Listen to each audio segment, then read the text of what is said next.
Hello,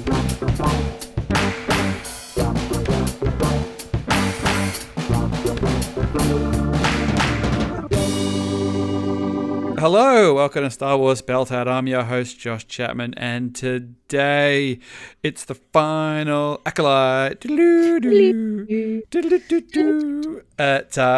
is it, the season one. We'll talk about seasons and stuff in a second, but yeah, I'm back in Melbourne. I'm back from my holiday. It's cold. I've been crawling under the house. I've got my microphone fixed. Let's bring the team in. We were going to have a close to a full bench tonight. We'll touch on it in a sec. Let's say hi to the people who are here. Catherine, Daphne, Kneen, hello, welcome back. The only person who's been here all the way through from start to finish. I'm consistent, if nothing else. We're one more day closer to Andor. Yep. And back from his sabbatical, from his jolly, as the vernacular says, Andy Bell, welcome back, mate. Looking very tan. Hello. Thank you, guys. I missed you guys. I really missed you guys. It felt really weird. The last couple of weeks, having to download, burn my data plan and download the episodes on my phone and watch it not in the most optimal of ways. So I've missed you guys, and I've certainly missed talking to you about it anyway. You've come back just in time. For having me.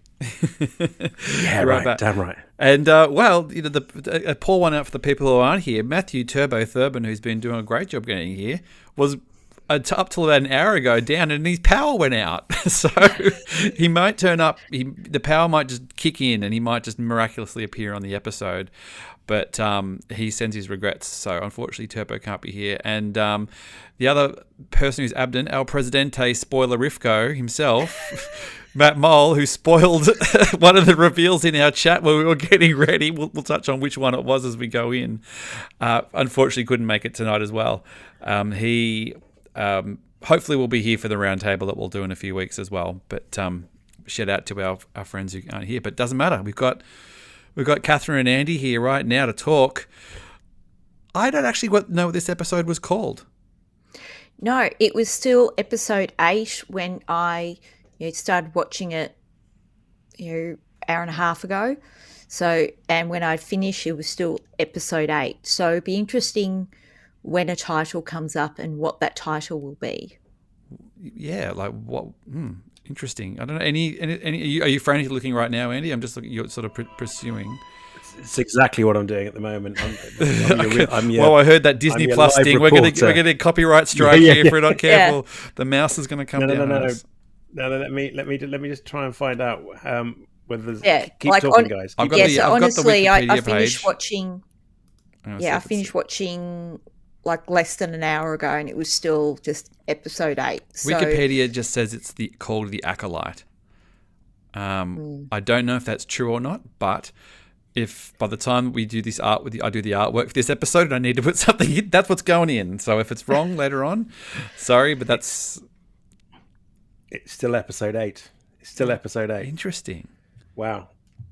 There's a rival episode 8 out there. What does The Last Jedi think about this? It's taking its thunder. Well, it's doing its homage. It's weird to not have dropped it by now, isn't it? You could have called it anything, and I think it wouldn't have really spoiled it. There's a million things you could have called it. There's no synopsis either. There's no synopsis. It just says watch the episode now. Yeah. Interesting. Whereas last week, within minutes of it dropping, we got choice and a bit of truth is revealed. All right, it doesn't give an awful lot away, but the point being is that we at least had a synopsis. There's episode no synopsis. 8, bawl your eyes out. Yeah. So we're at the end. The season is closed up. I'm not going to say the series. We don't know. There's a lot of talk about renew the Acolyte, and I think when we talk to where this show sort of ends, we'll get into it. But it was very compelling. I found the whole thing very, very compelling. Before we go into details, Catherine, you've probably watched it. Well, actually, you probably both watched it more recently than I have. Where did you feel when it closed up there, Catherine? Did you a bit of a sigh, a bit of a yep? Oh, yeah. Interested to see where the story of Kamir and Osha goes now. Like, are they the two that continue the Sith? Do they fight over being an apprentice or Star Wars hottest couple? Yeah. Yep. That's the homage to episode 8. And obviously Venestra's sensing of Camille. I'd like to know more about that. So it definitely wrapped up all the questions that season 1 had, but it leaves you sort of wanting a bit more, which is probably an ideal place, really. Yeah. How about you, Andy? Did you feel sort of overall satisfied when it all closed up, when it was said and done? I sure felt well fed. I think it's been I've really enjoyed it, and I really appreciate those folks with rational minds that whose opinion I do appreciate.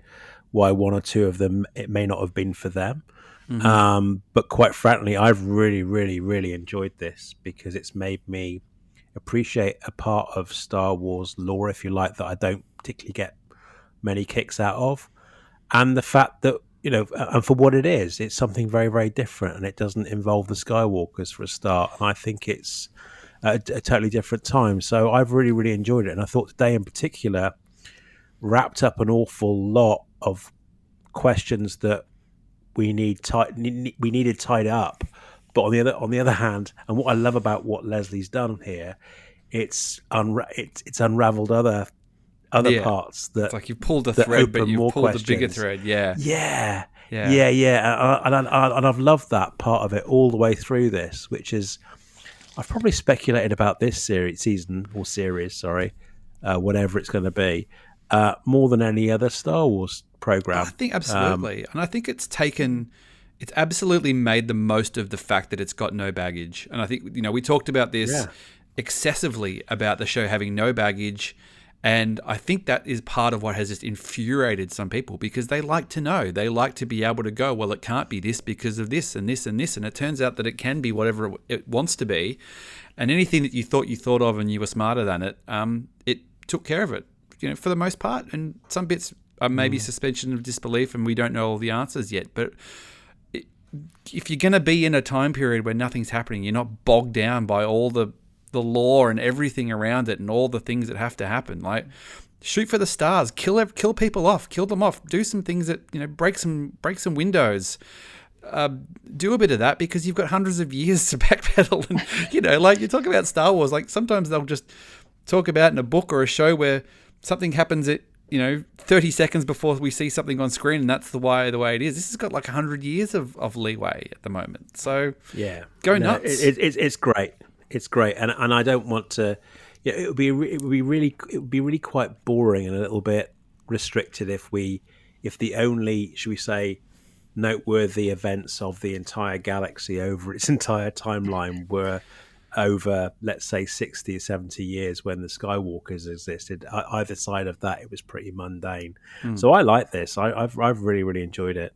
And it does open up it does actually set quite a good precedent for the future, because we're actually coming into the first, really, the first kind of post Skywalker story where we do have that freedom, what we've never really had before as well. So we have a little bit in Force Awakens, but you're still bogged down by the past to a degree, because even as far as going, well, we know that Mark Hamill's out there and Harrison Ford's out there and Carrie Fisher, and they've got, you've got to deal with these characters in a certain way, and there's things that you need to do, and they did even more of themselves because they brought Palpatine back, so they actually hamstrung themselves more than they needed to.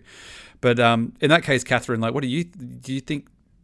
Like, would you be up for like the Rey story, just going like, hey, Rey story, we could get a whole bunch of new Jedi Knights and no one's safe anymore, which is great. Yes, someone pops up who looks exactly like Yord. That would be great. Yord, son of Yord. Nord, son of Yord. Why not? So it's opened up the possibilities, but something I really liked in it was that it did lay the groundwork of why the Senate and the galaxy believed, that, the Jedi would turn against the Emperor and the Senate. That's something that I've always thought of, that the Jedi were an institution, a religion, and this power, like this power suck, this almost cultish, way of doing things. Not cultish, that's not probably not quite right. But you think about the old Catholic Church in the Middle Ages, how it was a political tool. Yeah, absolutely. And, unquestionable authority. I think that it leaves it in a really interesting place. And we only had to have 3 scenes maybe in the whole series, and it gave us enough. We didn't have to have a whole episode where it was a bunch of people talking about it and blah blah blah. But let's go back to the start here. Now, I've only seen this once, so and I watched it over lunch, so my memory's a little bit hazy here. But one of the curious things was off the very jump, because we pick up with Osha and May sort of where we left them in episode 6, was that the flashback wasn't actually like Osha didn't see the flashback, which is actually pivotal to the plot. Yeah. And Sol never tells at that point anything that May doesn't already know. Because you kind of go on. I think we were all expected that Osha was going to see that when she put the helmet on. That's what she'd see, and she'd come out and she'd have the information. But she didn't. She was in the cave. She stuck the helmet on, and what kind of happened? She kind of tapped into her dark side, really, didn't she? Yeah, that's something else. We don't really know what happened then either, because Kamir was almost freaked out by it, and you could see his eyes going black. He was quite freaked out by what happened also. But he got put into that place that Torben went into as well, didn't he? The sort of freaky, you're in the freaky, I'm going to control you kind of world place. Yeah. What's going on there, Andy? Is it just her tapping into But he was... So I was going to say he was strong enough to get out of it, though, which was, I guess, an indication of his power. Sorry, let me just... I interrupted you quickly there. What's going on there? I think that it's obviously part of her witch ancestry or her witch abilities, which I find fascinating. I think will actually give the Sith access to powers that they haven't had access to before now, hence the reason of like creating life, perhaps. I was about to say, which is probably the reason why a particular person may or may not have shown up as a cameo very, very quickly. Depends. But yeah, I mean, I think. I mean, we don't. Yeah. We don't know. I mean, we don't know. I mean, it seems to be a place whereby, or if you like, a spiritual environment, which kind of is a place almost like the world between worlds, whereby the witches are able to manipulate and get the answers they need out of a particular individual. Although at the time she was somewhat solitary because she was wearing the helmet, on her own. So I don't know, to be honest with you, but I find it fascinating. But we get that classic. We get that classic Star Wars. I've seen something and now I must act. It did actually. There are quite a few little big Star Warsy things that they've lent on, and we'll get into more of them there. But the sort of the driving force is that she takes the helmet off and she thinks that she sees May killing Sol, so she has to basically go and help Sol, which is kind of weird because I assumed that the motivation would be completely different at this point. Because when I was on last week, I think I was saying, well, Sol will go hunt down Chimere and they'll go to Chimere's planet and that's where it'll all kick off. And I was completely wrong. I think we all were, though, because I think we all assumed that Sol and May had softened to Sol somehow. By the time that he's got his side of the story out of the way from the flashback.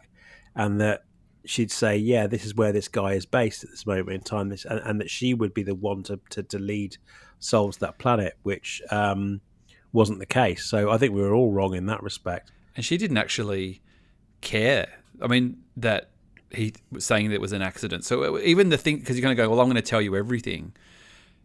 And you kind of go, in your head, you go, well, he's going to tell her about what went down at the, how it was all a big misunderstanding and stuff. But she's like, well, I already saw you kill her, my mum. I don't really care. Yeah. He's going, well, I'm trying to tell you that you're so important that that's why it had to go down, because you were this virgin. So that was actually the information he was trying to convey.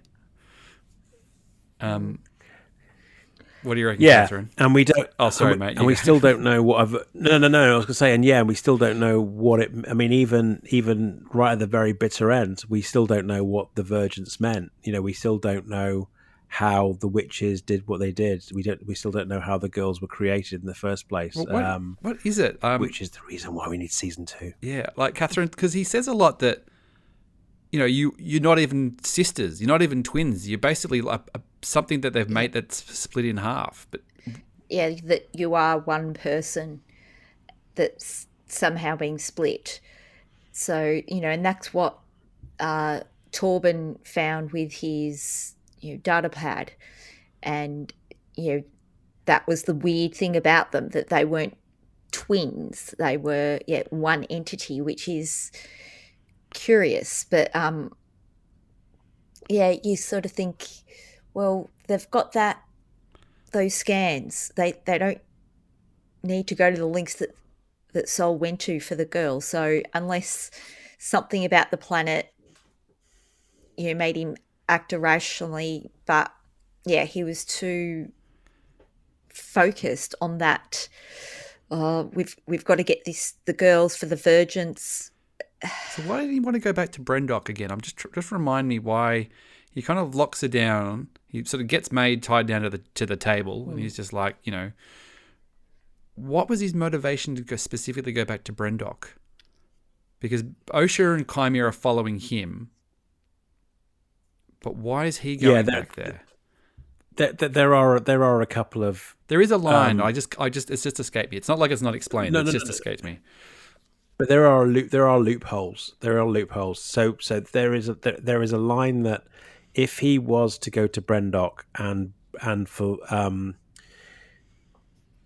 if he goes to Brendock and May and Osha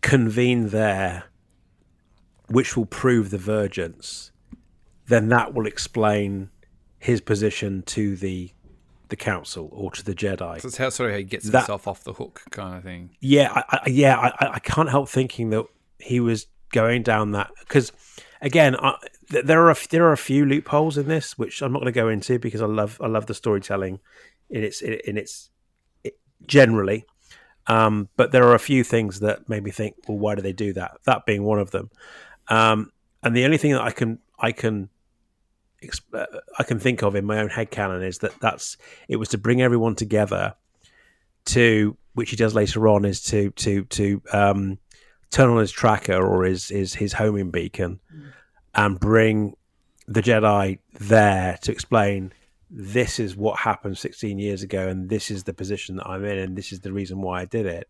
Yeah. I'm still not quite sure whether that's just I sort of thought also maybe it was actions, but I think it was also so he could clear his conscience in front of Osha and prove himself at that point. So he's like, look, I can finally get this off my chest, but you need to be here to see this, to know the weight of it. If you're not here, if you're not both here, I can't. Yeah. And he never gets that chance to explain himself because she basically comes out. And maybe he assumed that if he went there, then Osha would naturally be almost like May herself becomes a beacon. And Osha would naturally try and find her way there, or Khmer would naturally find himself there. Yep. He's trying to, I wouldn't say set up a trap, but he's trying to preempt the meeting that eventually happened. Yeah. It's still a bit weird though, because I feel like on a second watch it'll make more sense. But I understand what you're doing. He's basically trying to get everybody to converge on this one point, so he can clear his name, prove what he's up, prove the impact. Get it off his chest and prove to Osha at the same time why he did what he did, because she's going to find out, because someone's bound to tell us now, because it's all kind of getting out in the open. What's Basil doing, Catherine? What's your boy doing? I don't know. Why is he screwing with the spaceship? I don't know. Like, did he think Sol was going to fire on May? But like, Basil didn't seem down with May. Like, unless he's like, don't shoot Pip out of the sky. I didn't think of yeah, that. I don't know Maybe. what Basil was was doing in the ship, like pulling out the wires. And in some ways, I don't know why he needed to sniff that backpack to track, because I thought he had the scent The nose of that everyone knows. already. But who knows? Yeah, I Who thought that was a knows? little bit strange. I mean, that was spectacular. That sort of that chase through the asteroid bit. Obviously, just before that, May manages to get out of the shackles. She gets pretty good to get out of the old shackles. She's got the the factory settings pip, the Lost Alt's personality, and she managed to give Sol a big zapper and then run off. And I did kind of like. She got to the escape pod and kind of she does a like, see you in hell, Jedi. You're just waiting for her to like flip the bird on the way, as the doors close, kind of thing. I mean, you'd never do that in Star Wars, but I would have loved if she'd just done is it like Star-Lord jumping through the portal, like the whoa, and just with the thing flipping the bird up and jumping out. But yeah, that was quite spectacular, the chase through. But I don't know what's going on with Basil. I couldn't quite. Was Sol? I kind of thought maybe he was just going to tractor beam her. I didn't think he was going to shoot her out of the sky. But I thought he was going to tractor beam as well, because what's the point of shooting her out of the sky? That's not what he had the opportunity to kill her when she was on the bench. So I don't know what Basil was thinking. We need a Basil. we need Basil Basil expedition. commentary track. Yeah. You get the actor who plays Basil. Basil It's just watch. like, well, this scene here, you can clearly see that I'm quite upset that Sol is a lovely chap. It does seem a bit weird yeah. because it does seem a bit weird because it seems to be that he knows that that's May. If you remember the episode Oh, he does know because he's putting up the jukes to fight her before. 6, Yeah. in episode 6, he was stamping on her feet, right? He was stamping on her feet and clearly the only one in the know at that moment in time, maybe or maybe not, but certainly one of two people in the know at that moment in time that it certainly wasn't Osha, it was May, and then for him to then want to save May or to certainly not save May but scupper Sol doesn't make any sense unless he overheard the story. Maybe. The only thing I can He's think just of like, I've is lost all respect for you, man. he overheard the story. It's like, screw So you. he's just man. in the corner and Sol I'm- looks over and he's just like, dude. He's just shaking his head. Yeah, well, I should have, I know Maggie Lovett was looking for questions for Leslie Henlon. I should have put that in there. I was trying to think of a really clever question, and that was one that I should have done. So hopefully somebody else asks it, we'll get some answers. But it's been amazing that... Type it now. I could do that. I won't do it mid-recording. But it has been actually amazing how accessible Leslie Hedlund's been this last few weeks and been happy to chat about things and why she's done it. And gosh, she knows stuff. She knows about Star Wars, that lady. She's just... Yeah. She's got an answer for everything. Yeah, Star Wars Explained put up a clip for yesterday, so I watched last night where she had a round table with a few creators, including Alex, and she answered so many questions. It was about 30 minutes, so it's a good listen. Yeah, I will have to listen to that. I haven't got to it yet. I will do it. They do good work. So yeah, May kind of lightly crashes on the planet, not too badly. And then on the other side of things, Osha wants to go rescue Sol. So she's pulling a Luke on Dagobah kind of thing, going, I'm getting out of here. I've got to go save my friend. And Kymia kind of tags along. It's kind of weird because it's like, well, you can come along. I know we'll see who gets there first. You need me to get there, but I need your ship. So we're going to kind of work together, but we've got different... You basically want to kill them and I don't, and I'm going to try and stop you, but we both need to get there to do it. So that's how we're going to roll. Oh, you've gone quiet, Andy. Sorry, mate. Yeah, he's muted. Yeah. Sorry, buddy. There was a plane flying over the garden, so I was trying. The 11 a.m. into Heathrow is just. Exactly.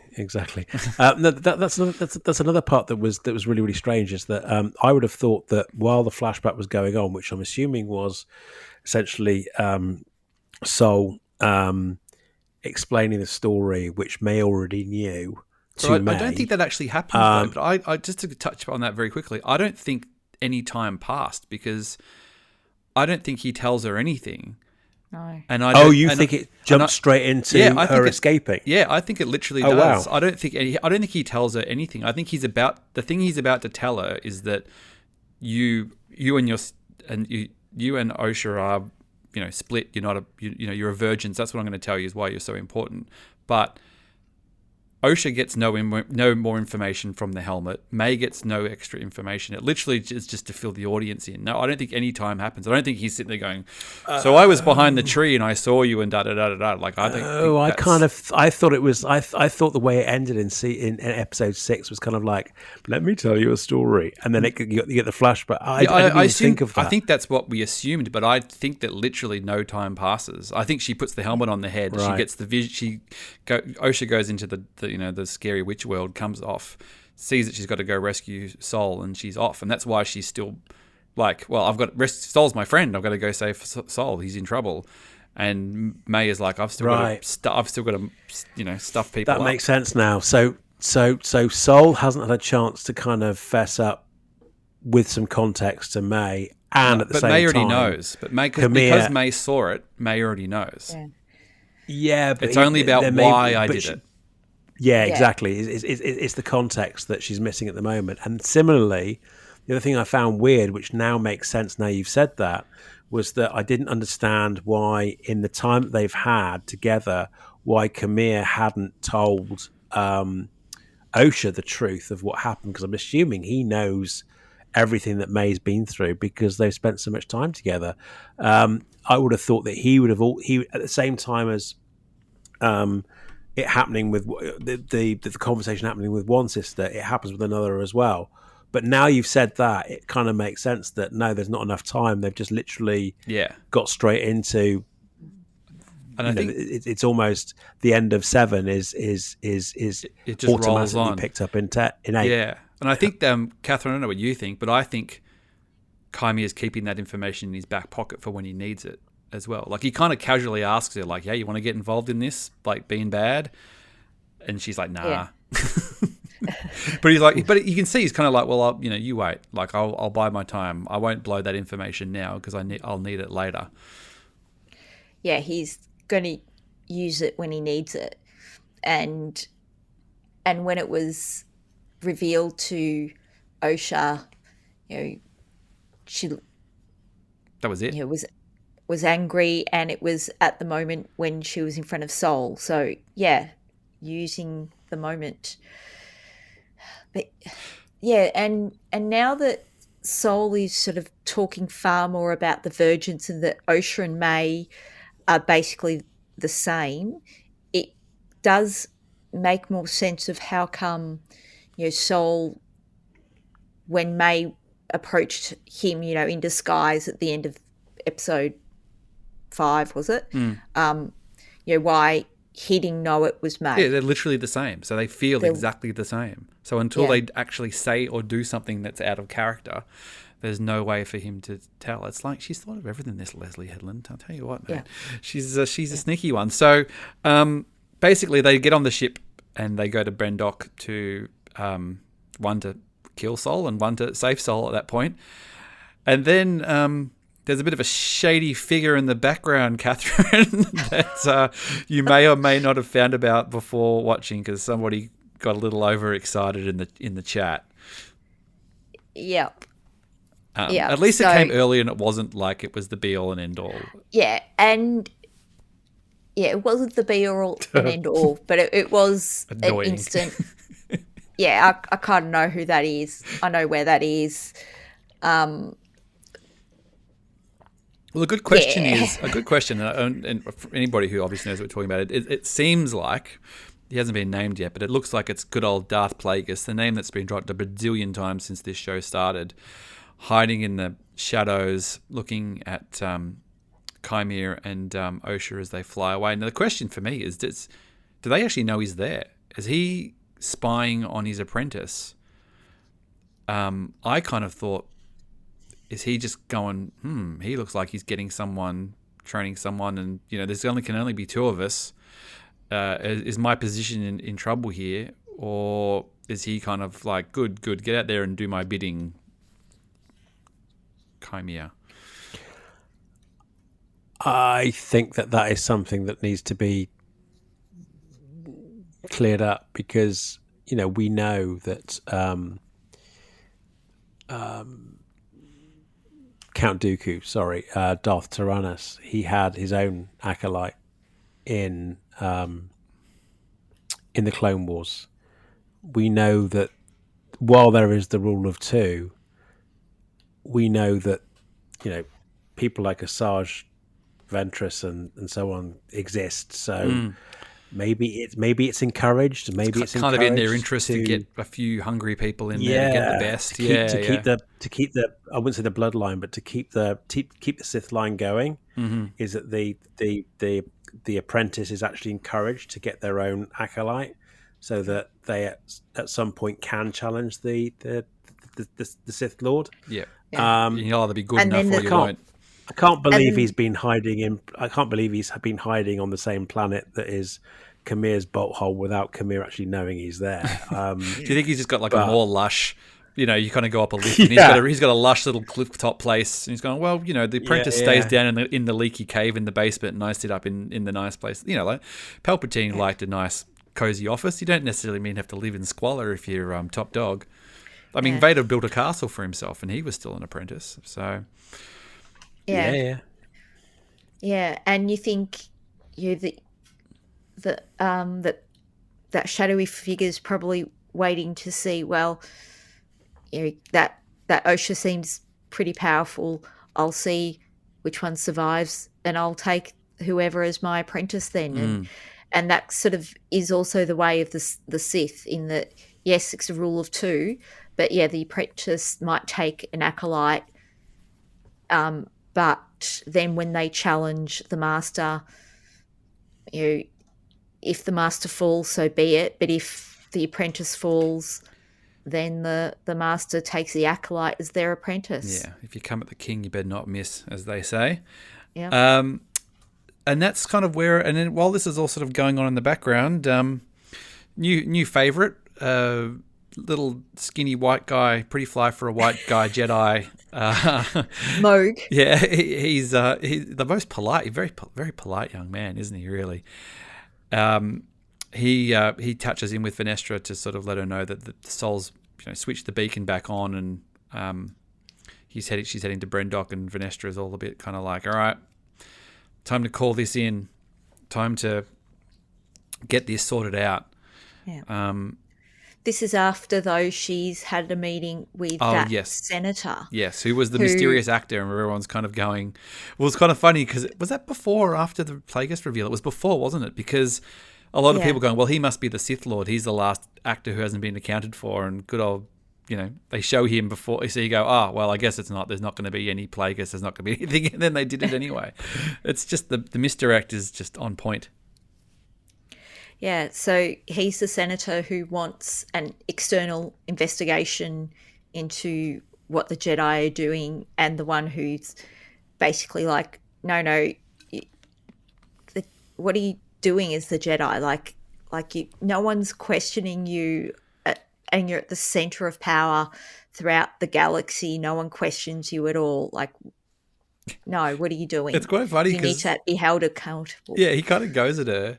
And she's like, well, I'm busy. I've got something to do. She's like, what's that? He's like, few people have been murdered. Oh, more than one? Oh, yeah. Oh, and it might be a Jedi. It's just like the worst. It's not like, I've just got to go off. I've got a meeting. It's like, I've got to go investigate a bunch of murders. Oh, yeah, maybe one of our own did it as well. No big deal. Nothing to worry about here. Walking that company line. I quite like that. I quite like that senator that she speaks to. An awful lot of folk, I think, thought that he was part of the bigger picture kind of thing. Menace. Yeah, the Phantom Menace, as it were. Yeah. But he's actually just saying what we're all thinking. Certainly, the way that Leslie is portraying the Jedi at the moment, in that this is just, it's not right, guys. It's just not right. The way you conduct yourselves, the way that you're unmonitored, the way that there's no governance around the way that you guys conduct yourselves is just completely wrong. And I actually I found myself standing back thinking, yeah, you're absolutely spot on. And 100 years later, is proven right anyway. She's not really. Vanestra is not really a people person. Is she? She's I mean, at least at this stage, Oh. she's not really the best sort of PR person to get out there and kind of grease the wheels a little bit. She's just a bit kind of doing like the Curb Your Enthusiasm stare down. That when they kind of like just stare at each other a little bit. I sort of felt that was going on. But so basically, she's going, all right, we got to round up as many Jedi as we can without it looking conspicuous, and go investigate what's going on down here. And I thought they were a bunch of red shirts, but yeah, there was was Kiadi Mundi in that group? I didn't see him. No, I don't think so. No. And this is one time that I actually paid attention. Where's that boy? I kind of was expecting it to all kick off and him still to be either wrong or lying, but no, he wasn't part of that team. He's going to get that. They should have had a deleted scene at the end where Vanestra just submits the report, and he's just sort of like, "Well, this all looks above board to me. Let's put it in the big filing cabinet over here, and everybody, let's break for an early lunch." So and now let's never talk of it again. Yeah, I've done an Excel spreadsheet, and I can actually say it's all about an accounting error. Yeah, it's exactly one of those. It's just things, got the picture of Sol on the thing, and they just draw a red line through it and put it in the filing cabinet. Put the picture in the shredder, and then it's just sort of like done away. So then we get to Brendock, and it all sort of starts to kick off. Really, it's quite funny because it's May running around in white, Osha running around in black. It's very traditional Star Wars, but they're. Obviously, their motivations shifted things a little bit here, but they get there and they all kind of trying to find they all kind of cross paths, don't they? Really, so it's sort of Sol and Chimere get into it in quite a spectacular fashion. Does anything happen before that? I'm just trying to remember. Just really Sol walking around, reliving some of the moments, yelling May like. They used to do on Lost with "Whoa," just calling out, and that's when Chimere comes in. Yeah, and tries to finish the job. So Chimere just wants. He has to get rid of him because he can blab. Basically, that's his motivation to get rid of him. There doesn't seem to be. There's sort of no other. The funny thing about this of all that. When the trailer came out of everyone's got to die in this because they saw him. It's like, well, that's literally his motivation is to clear the decks of get himself back under cover into hiding. And there's some more spectacular fighting from Zhang Zhongli and Manny as well, just in broad daylight as well. Like there's no hiding there. It's and some great wire work too. I thought the wire work was really cool. The little skips and things that he did at the end. Yeah, like great just jumps and leaps and just the control. It was just fantastic. And as you say, broad daylight. We've had a few things at night where you can't see everything, but this, you can't hide anything. But it looked amazing, and it was a Jedi master at his height. Like this is something that we haven't really seen, because you kind of think even at the Phantom Menace times the Jedi have, in some ways, have taken a step backwards. Mm-hmm. This Sol is absolutely at the top of his his game. He's understanding everything, and I don't think we've seen any fighting like this before. And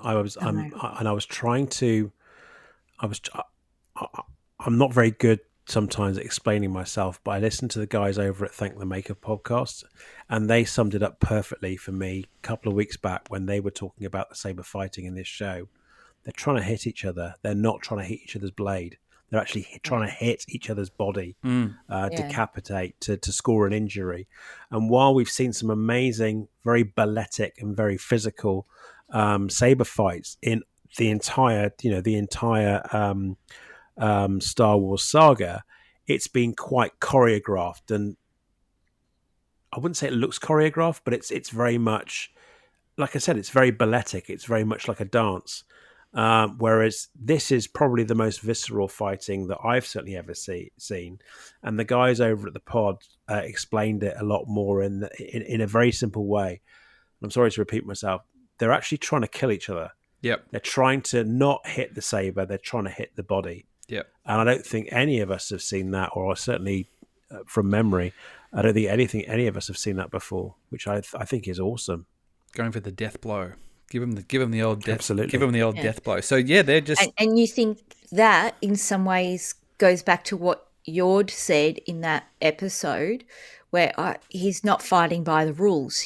Because they're used to fighting. You try to hit each other's blades. Jab, parry, jab, parry. Yeah, you're normally fighting against. You're not usually fighting against the lightsaber as well. And I think Soul also is kind of seems like he's going. Well, I've got to go to a place to beat this guy as well. Like I'm going to have to not necessarily go to the dark side, but I'm definitely going to have to get more aggressive here. I'm going to have to now. That I'm going after it again. And he does get on top of. He does basically win that fight. And while this is going on, May and Osha are kind of going off, running around the palace, trying to find their way through, and and then they end up in the room where May had locked her in, and they have this slightly. I mean, it's impressive fighting, and you've really got to feel for it. Is it Amanda Seinfeld? Maybe we don't. I don't think we give her enough props.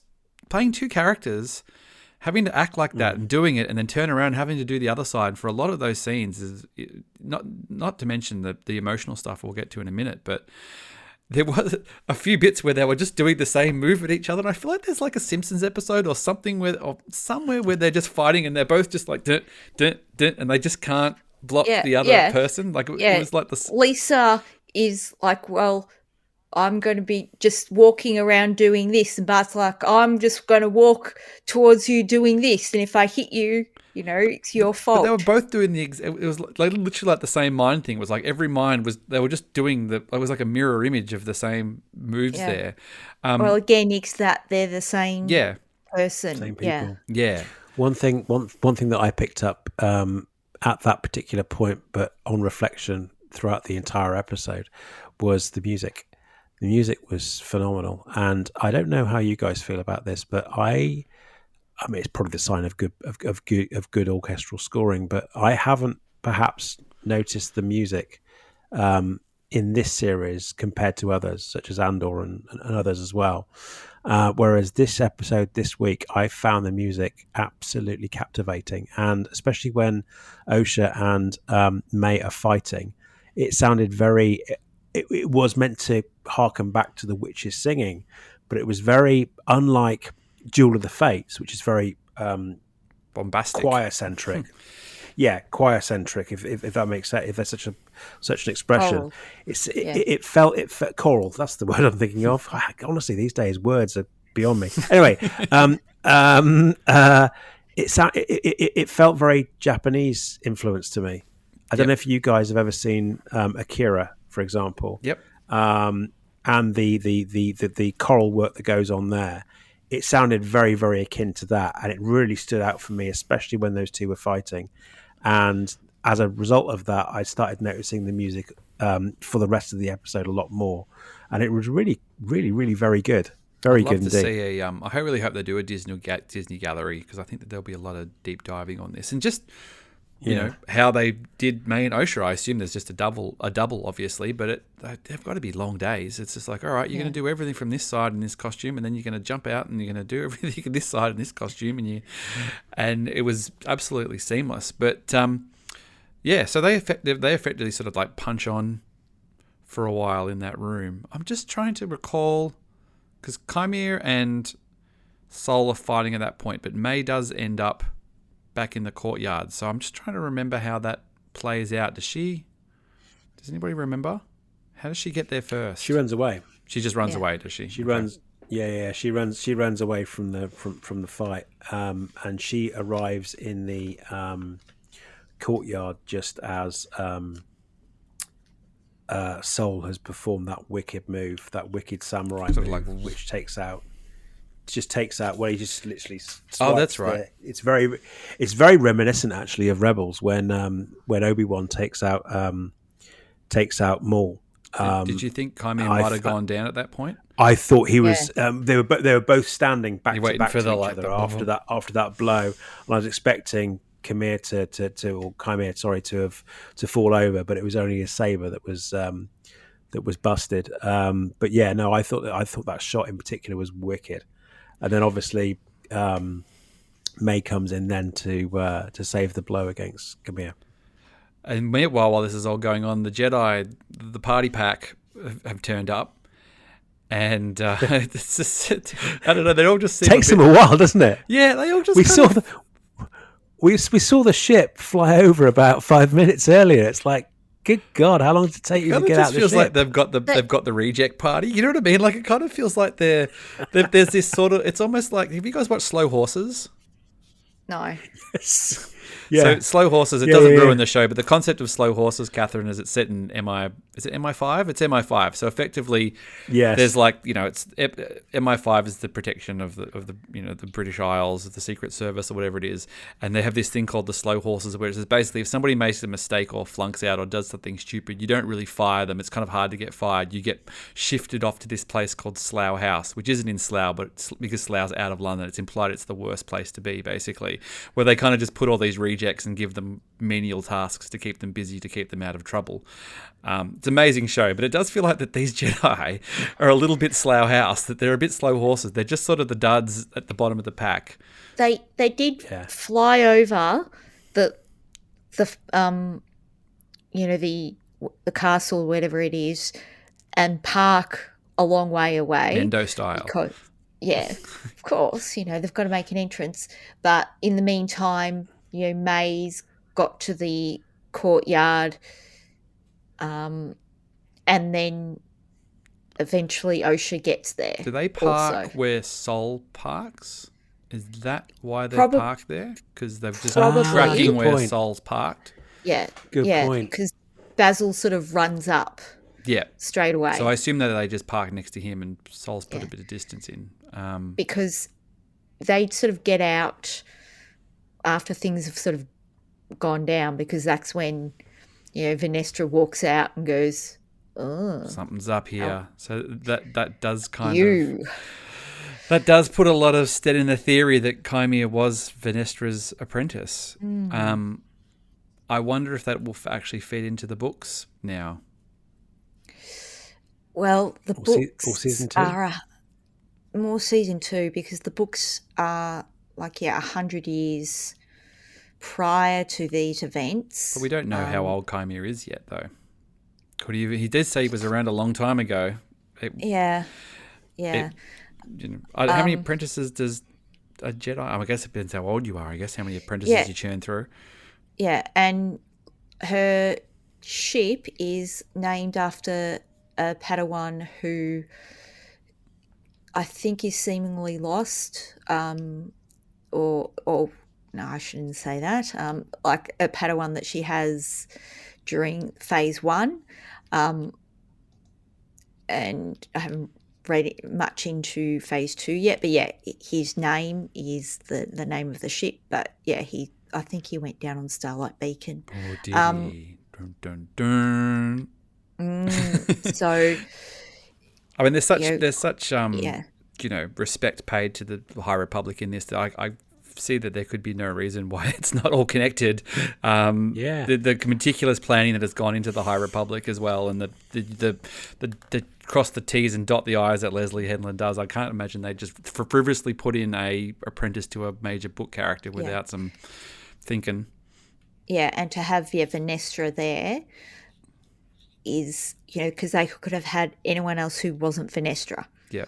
But they've got Venestra there. But it does play into the end of it where she's feeling the presence of an apprentice who went bad, but she's still willing to pin it all on Sol because she doesn't want to say that there's potentially this could explain what it is. I mean, she does have the regret, and she knows deep down that obviously that's what's happened, but Yeah, in order she knows what's to happening. toe the line here. Yeah, but you perpetuate a lie by creating a lie. It's just It's just shoveling it out the pile of poo on the big. It's the big Jurassic Park what pile are of you poo, and guys she's doing? just It's there like, shoveling another big poo.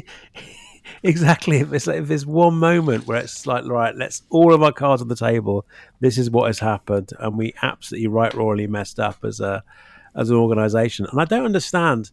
I don't really understand why she threw Soul under the bus, bearing in mind that the other four that were all part of the original issue were dead as well. I don't. Because they got killed by. It was more they couldn't pin those on May because the other Jedi were killed by a lightsaber. So they still. I think the line was still that May killed those other Jedi. Well, at least Torben and Indara, but Kalnaka and all the other Jedi got killed by lightsabers. No. She blamed him. She blamed him for all of the deaths, didn't she? Oh, that's right. Because they don't mention May at all, do they? Because they already cleared Osha. No.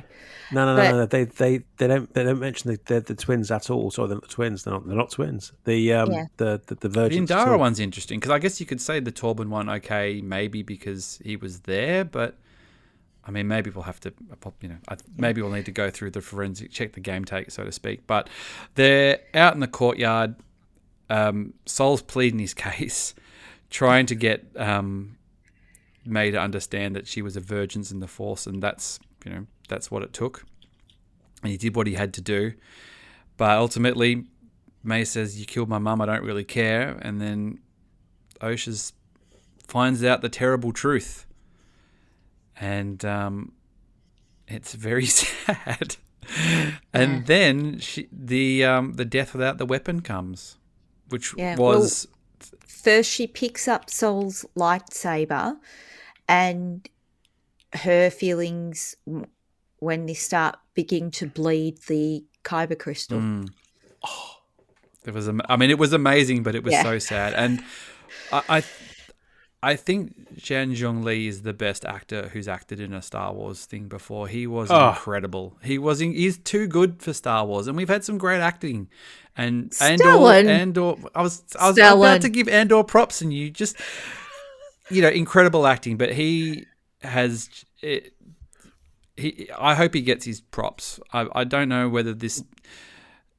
I love the show, but I don't know whether I think it's too divisive for too many people for it to probably be thought about for awards and stuff. But I hope that his performance gets some due somewhere, because it's just, even like the choking acting. And choking acting's never been that good in Star Wars. Normally it's just like, he was like the pain. It was like the pain of him choking, but the pain of his heart breaking at the same. You know what I mean? Like, it was like heartbreaking the tear, acceptance. The tear down his face. Like he knew he had to go. He wasn't cross at her, but he was, and it was like he was doing 3 or 4 things at once. It was just incredible.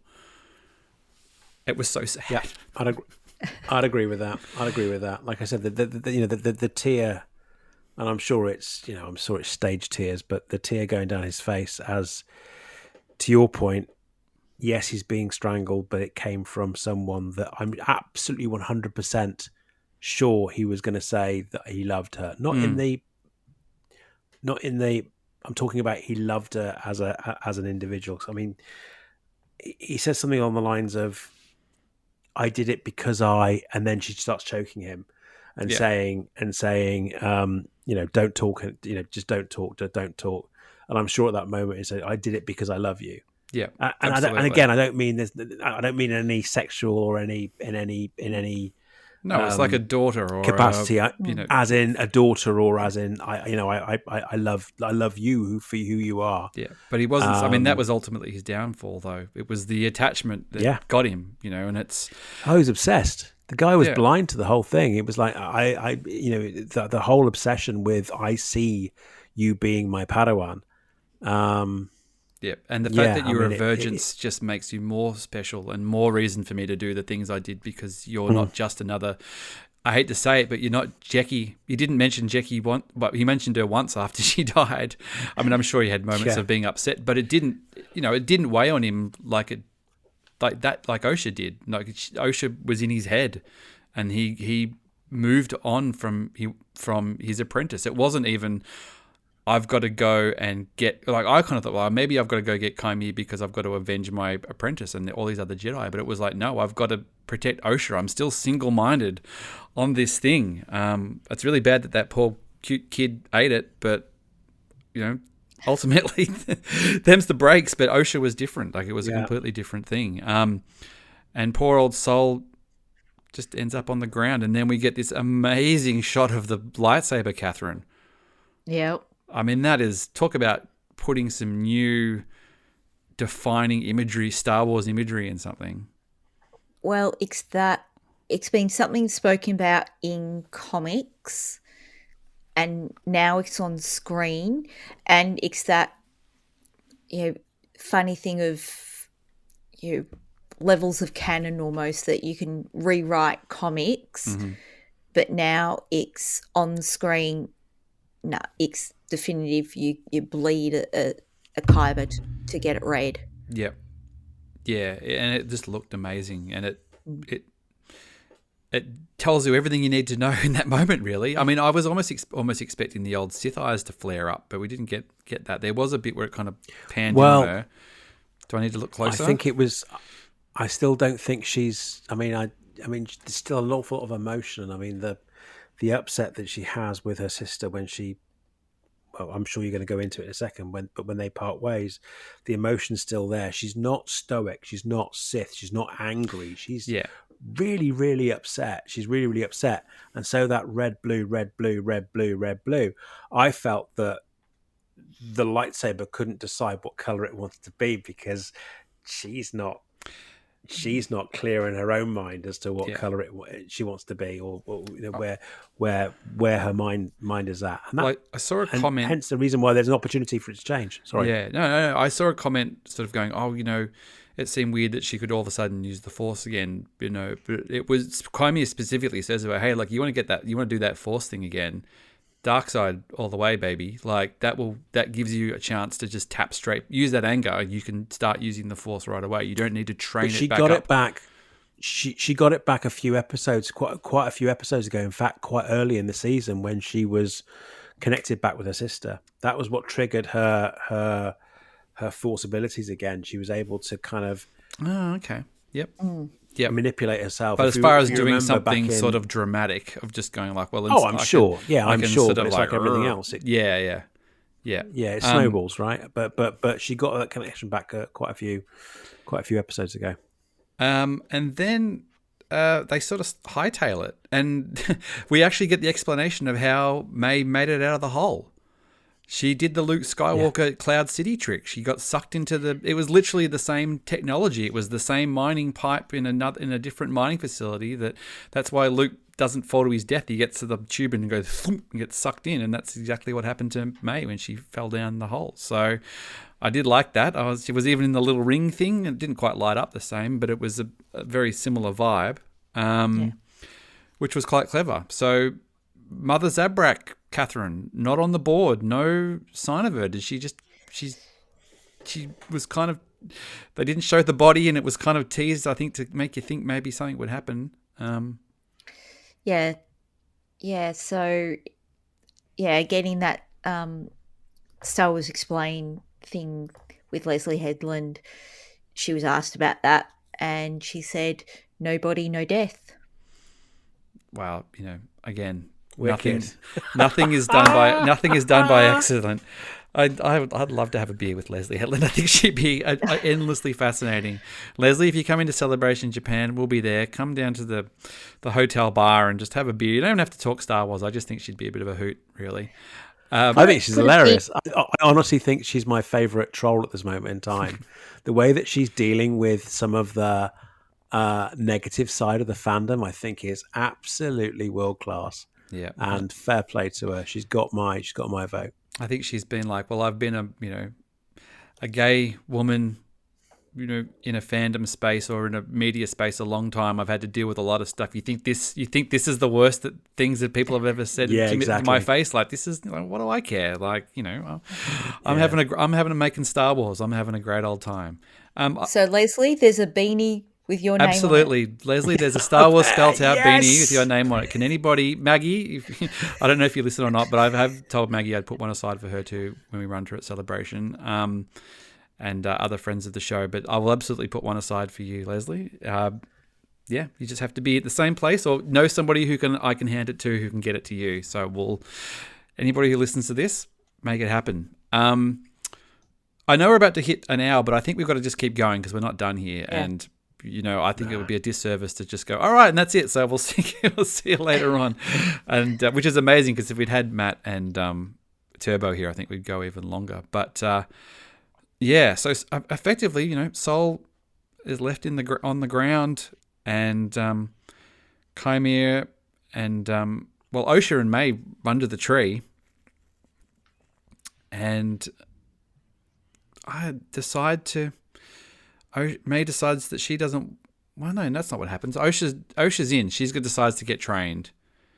Someone's got to take the fall. The Jedi are about to turn up. They're only looking for May. They don't know what Osha's done. And we do the old mind wipe. A little too convenient. It seemed easy. Like it kind of just happened. It wasn't like a quick. brrr. Yeah, like I think I was expecting far more of the Kylo Ren hand. I guess when you start to hear them in the distance, you're kind of like, you better get this moving because they're going to turn up any second. Basil's on the case. I don't quite agree. I think it was done beautifully because the fact that they were repeating their rhyme to each other. I thought the performance was brilliant. It was just whether it was... You clearly see. Well, the point being is, does it have to be invasive? Does it have to be as something as, if you like, violent and predatory, like Kylo especially if Ren she's did? accepting it as well. I think that was important. Especially if, exactly. That is She's just like, let it happen. I'm not going to stop you. Did you notice when they did Oh, sorry to interrupt, Andy. Just quickly. Did you notice when they were doing the rhyme, one of them says, "Oh, I don't," and it was before I think she'd wiped the mind. They said, "Oh, do you remember who taught us that? Like who actually?" Yeah, and then Osha says to May, "I thought it was you." Yeah, which is quite. I don't know whether that was the shared. I don't know whether that was the shared mind consciousness that they both share the same memory and they just have it, or whether they were specifically told it by somebody. Don't know, but don't forget the witches have their own spin on that as well. The power of one, the power of two, the power of many, or whatever it's like. So it's kind of similar, albeit it's less of it's a little bit more cult, dare I say, culty, and less of a nursery rhyme. So it kind of maybe if we were to get more backstory one way or another, preferably in season 2, we'll find out. Maybe that is the rhyme that brings May back. That I don't, Yeah, I don't think she's going to be forever. I think it seems that when it sort of works, and we got that lovely moment, and and Osha runs off with Chimera, and May's sort of stuck there, but the Jedi bring her in, and Venestra basically is just kind of like, I need you to find my apprentice. I've got to try to. I've taken this cover up and I've chucked a new cover up on it, and now I've got to basically get out there and I've got to clean this mess up because it's getting out of hand. Yeah, because she's pinged it all on Sol so that it could all be done with, so that she could hand the Senate, "Oh, this is all done." Like, there's not someone running out there being evil. Mm-hmm. It's all done with now. And it wasn't someone, being an evil Sith. It was someone doing like a conspiracy cover up, like, how people do in ordinary life. Mm-hmm. What am I saying? But it's still not. Yeah, it's still not considered to be a Sith. Like, as far as she knows, she had an apprentice who went bad, and he's up to something. Like the whole idea that it's a Sith is still a completely foreign concept. It's not even something that's being considered. It's like saying that, like, the Romans are coming back. The Romans did it. It's just like, well, freaking no one's seen the Romans for 2,000 years. Like, when you're talking about the Romans, it's probably some dickhead with a lightsaber who went bad cop.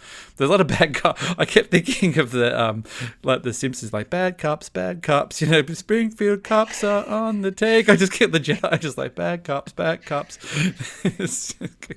But yeah, she's definitely spun it far more as you sort of ordinary, motive for murder, for like in your Law and Orders and all that type of thing, where someone will, or even in like in like Glass Onion and things, where to cover up the crime you've got to kill your conspirators. Yeah.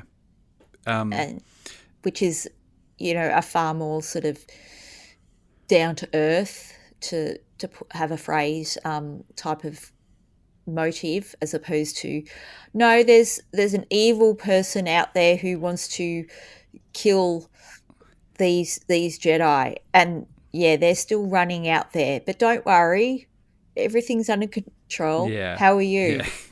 So let me ask you a question. It was one of the ones I was going to ask at the end, but bearing in mind we are talking about the fundamental issue that that Leslie is very clearly making about or explaining about the Jedi. Actually, no, I need to wait because you haven't gone there yet. All right, we'll quickly double back. Yeah. Sorry. Well, we double back to the island, and Osha and Chimera are on the island together now, and they're committed. They're pot committed in this thing. They're just they're the Bonnie and Clyde of Star Wars dark side now. They're they're what Kylo and Rey never were, really. They're both on the same side, single-mindedly, at least at this point, having a particular goal. I mean, you could get into discussions about power dynamics and who's teaching who and who's got the power, and I think that may be something that'll get looked into if there's a season 2, because it seems pretty clear that that Osha probably is more powerful than Chimera when she can get going. So how does that work, and what does that mean for an apprentice if somebody's starting to take it, especially if you've got an ability or you've come from an ability that Sith want. But they actually sort of stand on the cliffs, and there's a little handy hold, and it's you've kind of got that iconic from the back Star Wars shot at the end. And I just assumed that was the end too. I don't know what you guys thought. I thought we'd kind of, that would have been the defining shot. Yeah, I was then waiting for the credits to start at that point. But it wasn't to be. We got one last sting in the tail, Andy, and I think this is probably where you're going, mate. Yeah, we got to see the little green dude. We got to see Yoda. So my predictions were wrong. Yeah, mine too. We got to see Yoda. Venestra feels that she needs to confide in someone about what's going on. She's obviously setting herself and May up for a mission to track down her old Padawan. And she's fessing up to someone, if not the Jedi Council. She's fessing up to Yoda. Or that's what it seems to be, which begs the question: what the hell, Yoda? Why are you acting all surprised that the Sith's back? Back in the Phantom Menace. She doesn't know it's a Sith, though. All she knows is that her student went bad. So true. Again, it's that concept True. It's that concept of, there are plenty of people who've gone bad. So, but again, she's got to. True. Again, what she tells and he may Yoda, well be. Is he and Camille may well be one one of the fallen. One of the lost, the fallen in the library. Keep me honest here, Catherine. There are 10 busts. Yeah, but they're of masters. Oh, were they? Okay, and not have fallen to the dark side, of just left. Left. Yeah, and we talked about that. Maybe it was a lot easier to wash out back in the day when there were thousands of them, and towards the end of the Jedi, it was less hard. It was harder to leave. So it was a bigger deal when somebody left. Where before they're like, well, you just wash out and we'll find someone else, and no one really does anything anyway. But I mean, I don't know enough about this period to. I'd say 100 years Yoda would be on the council by then. So is he? Everybody doesn't want to talk to this council. Everybody's really going out of their way to keep the High Council out of all of this. There's all, whether it's Venestra, whether it's Indara, whether it's Sol. They really don't want to. They're just a bunch of rude pricks that they just don't want to deal with. Yoda always seemed like he was a reasonable kind of guy. But do we reckon it's puppet or CG? I hope puppet. For just puppet. that shot. I feel like she's a puppet. She's a puppet kind of. Yeah. But and you kind of feel for that shot, you don't need CGI. No. Because he was just sitting there, and yes, the ears moved, but you don't need CGI for that. It's tricky, isn't it? Because obviously everything pre-Empire is CG. Even they redid Phantom Menace puppet. So why did they have to? They had to put that one out of its misery. Surely. Yeah, but then obviously Last Jedi they did use the puppet, but it does fit in with that. So I don't know. I probably wouldn't be out. I wouldn't mind if they did CG Yoda because it's pre and it's probably closer to the Phantom Menace stuff. But I love the puppets. I love puppets. I don't care if they don't look as good. I'll take a puppet any day. I think they generally look better. They just feel realer. Yes, you usually there's supplements that happen with CG, but I like a puppet there because I think it gives that an element of something real and solid. Well, hopefully they'll find a happy medium, whether it's like we were talking about Basil being, a guy in a suit with a CG face, and maybe they just articulate certain bits. So that was it. And then that's where it leaves us. So for a show that apparently was a one and done, or at least was sort of sold as being a completely tight-knit story, there definitely is enough meat on the bone to... I'm very, very confident this show has already been ticked off for a season 2. It was never going to be announced, I don't think, while it was still on. It will be interesting to go back over all the talk about that, whether it was like, oh, this is a one-season story. See what the language is. Yes, that this particular story is done, that part of the story is done, from a certain point of view. Yeah. Sean and I also talked about it last week at the weekend when I got back from leave. They spent 180 million, which I think is good value for what we got, but I can't honestly see 180 million dollars on the screen at the moment, and I'm sure there's a bunch of production costs that I have no idea what they are. I think there's an almost 40 million that went into pre-production in the first place. But I can't help thinking that there's so much meat on the bone that they maybe filmed, hence the cost of the production. And I could be completely wrong, that they maybe planned for either 10 episodes or indeed 8 episodes of 40 minutes or maybe 50 minutes per episode, similar to Andor. But maybe there's so much good stuff there that they want to spread it out a little bit and then add to it with more. You think there content. could be like a Taylor maybe Swift? I'm just trying to manifest this. A Taylor Swift dropped the second album, just like here's the new stuff. Whoa, bang! It's another. Yeah. Well, I mean, it's almost like it's like a Zack Snyder director's cut. There's more to come. There's more to come that they already filmed. Well, it's always cheaper to film a second series because you've built the sets, you've done the pre-production, or you've already done it, or you've already done it. You've filmed, even if you've just filmed the plates, and you could, depending on what you want to do. And obviously, we don't know what's inside her head, but it would be. You would think that it would be cheaper to do a second season, and you could probably, if they were like, all right, you got to do it for half as much money. You could go, well, we've already got all the costumes made. We've already got all the sets. We've shot all the plates. We can reuse all the elements and we can do it. I would be very, very surprised. And I know that's divisive and I know some people don't like it, but people are talking and there's enough people to like it. And